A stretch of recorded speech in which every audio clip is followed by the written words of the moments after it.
Vowels have 2 sounds. Every vowel has 2 sounds, okay? We know most of the short sounds. What does A normally say? What does the sound that A, the vowel A, normally makes? What does it say? Let me see. JJ. Ah, ah, ah. That's its short sound. I want everyone to go like this. Short. I can see you. I know if you're doing it. Like this. Short. Okay. The short sound for A is ah. Now it also has a long sound. And that long sound is when it says its name. So I want you to reach out long with your arms and say long. Short. Long. Short. Long. Okay, so the short sound JJ told us is ah. Now, the long sound that A makes is A. So I want you to stretch out your hands and go A. And now make the short sound ah. Long sound A. Short sound ah. Long sound A. Now there's only a couple ways that A can make that long sound. One of those ways is if it has a buddy. You know, like A, A. Rain, rain, you're a pain. It says A, that's A and I. They're buddies. They hang out together. But there's another way, and we've talked about it before. It's kind of like, I'm going to show you. I'm going to make the word her. We talked about this when we had the sight word that I'm going to make. Here's the word her. I can make it say here, and hear that sound in the middle if I added another E. If I add an E, a magic E to the end of the word, I can make that A, instead of say ah, it's going to say A. All right, so what we're going to do is I'm going to build a couple of short A words, and we're going to give it a magic E to make them say long A sounds. Okay, so we're only going to do a couple first. This won't take very long. Let's see. My first word is Sam. Sam. Sam. Who could spell Sam for me so I can put it up here? Sam. Sam. Let's see, Dorothy. S. Uh-huh. A. Uh-huh. M. M. All right, so we have Sam. Now, I want to make Sam, so this is ah. I'm going to add a magic E to make it say A. Watch. Woo. Now, instead of Sam, magic E, I have to change that sound. It says aim. And I don't hear this one because it gave magic into that letter, so I can't hear it. It used its magic. That's why I can't hear it. So this now says same. Sam. Same. Okay, let's try another word. Just so you can see it. Let's see. Ooh, hat. Hat. At. Who can spell hat for me? Who can spell hat? Let's see. Tavin. H-A-T. Yeah. Hat. H-A-T. Now, if I add that E to the end, that's going to go from short A to long A, because I added the magic. Let's see. I have hat, and now I have, what word might this be now? This doesn't say ah, this says A. A. What might that word be? Let's see. Naoki. Hate. Hate. Right. I don't hear the E at the end. So it went from hat to hate. So I added the E. All right, let's try another word. I have a couple more in there. Let's see. Ooh. Let's do tap. T-ap. Like I tap my foot. Who can spell tap for me? Who can spell tap? T-ap. Let's see. Dominic, spell tap for me. T. Mm-hmm. A. Mm-hmm. A. P. App. Tap. This says tap. Now, if I add this E in here, it's going to give magic to that, and it's going to go ah, and now it's going to say A. So this doesn't say, this says tap, but this says what? What might that word be? I don't say ah, I say t. A. What word might that be? Let's see. Uliana, what do you think? Tape. Tape. Yeah. So this says tap. This says tape. All right, we're going to do one more, and then we'll be done with this part. Okay?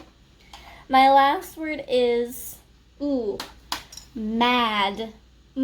Add. Who can spell mad for me? Who can give me the word mad? Let me see. Someone I haven't called on. Faith, can you spell mad? Yeah. Uh-huh.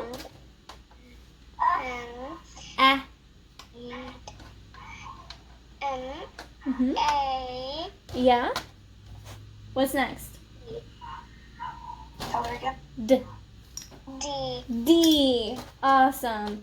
Mad. Add. Okay. Now, I'm going to add a magic E in here, and it's going to change that word. It doesn't say mad anymore. What does the word say? What does the word say? Sarah? Made. Made. So it's A. Long A, because the magic came over. D. Do I hear this E? Shake your head, yes or no. Do I hear that E at the end? No. Who can tell me why I don't hear that E at the end? What did Miss Hobbs say? Why can't I hear the E? What do you think? Let me see. Amal, what do you think? Why can't I hear the E? Because it's silent. It's silent, and it's silent because it gave something to the A. What did it give to the A? Who can tell me? What did it give to A? I can't hear this E because it's silent. It gave something to A. What did it give to the A, Dorothy? Magic.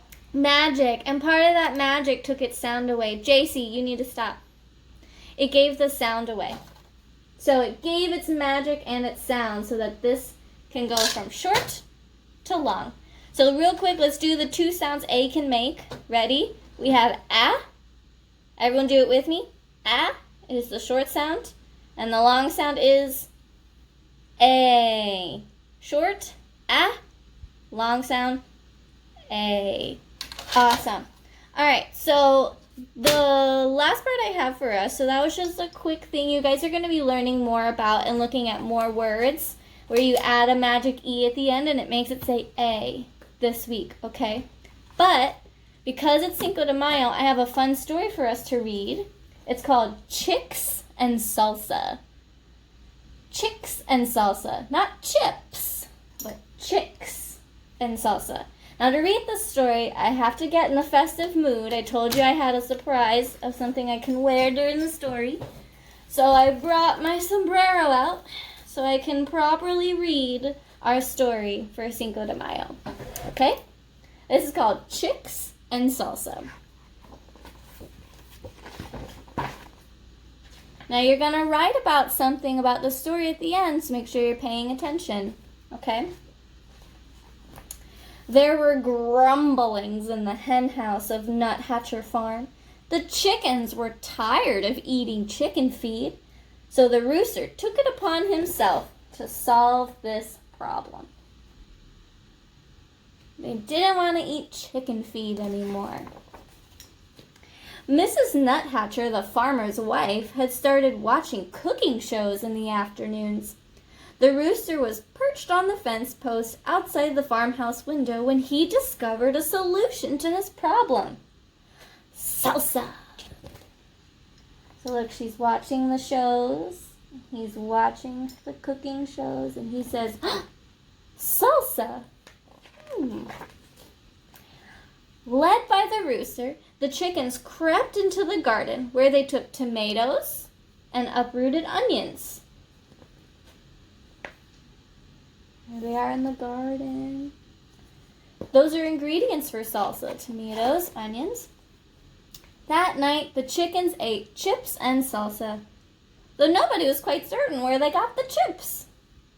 The tasty tang of tomatoes and onions hung over the barnyard, and the rooster said, "Ole!"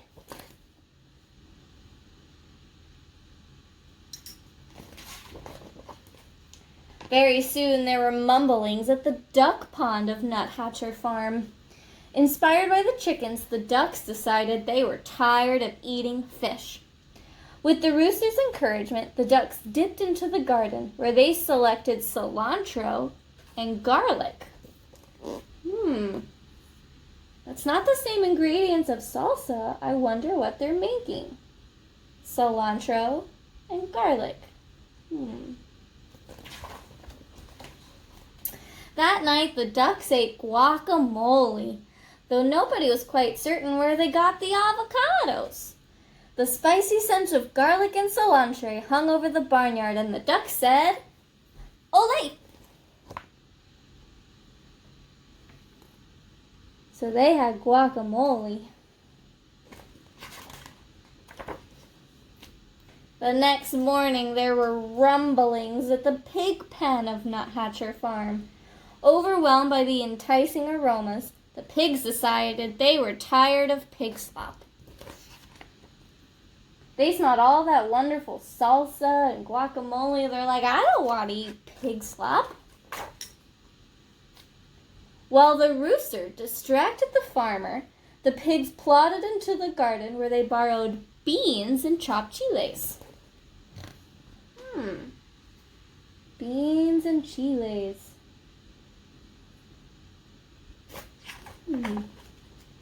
That night, the pigs ate nachos. So nobody was sure where the pigs got the nacho cheese sauce. The delightful deliciousness of cheese and chiles hung over the barnyard, and the pigs said, "Ole!"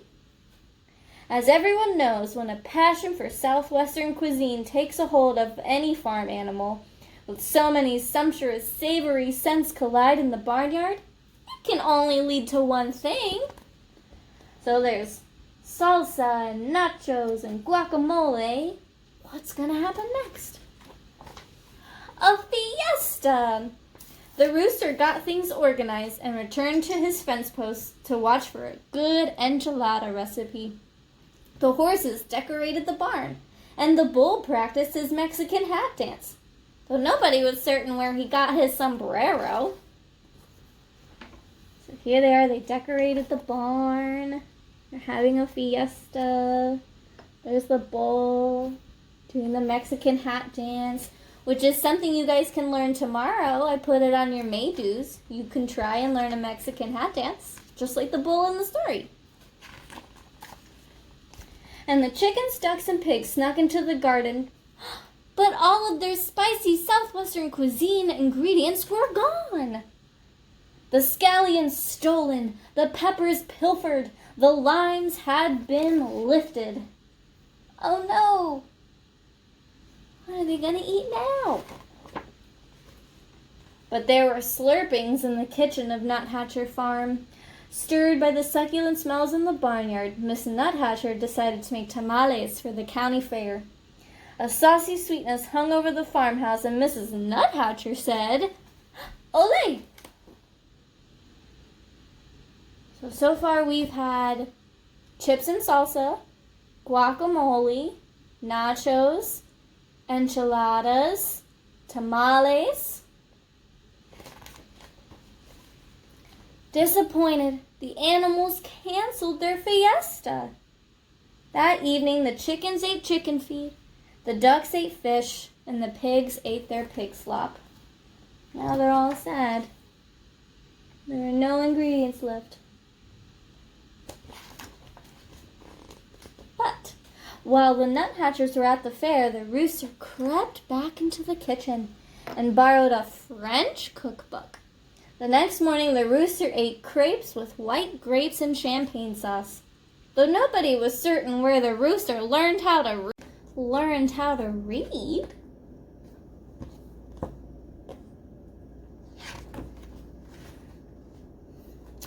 A satisfied smile stretched over the rooster's beak, and the rooster said, "Ooh la la." Chicks and salsa. Now I want you to either write about what do you eat on Cinco de Mayo, or if you don't celebrate, what from the story would you like to eat and why? Happy Cinco de Mayo!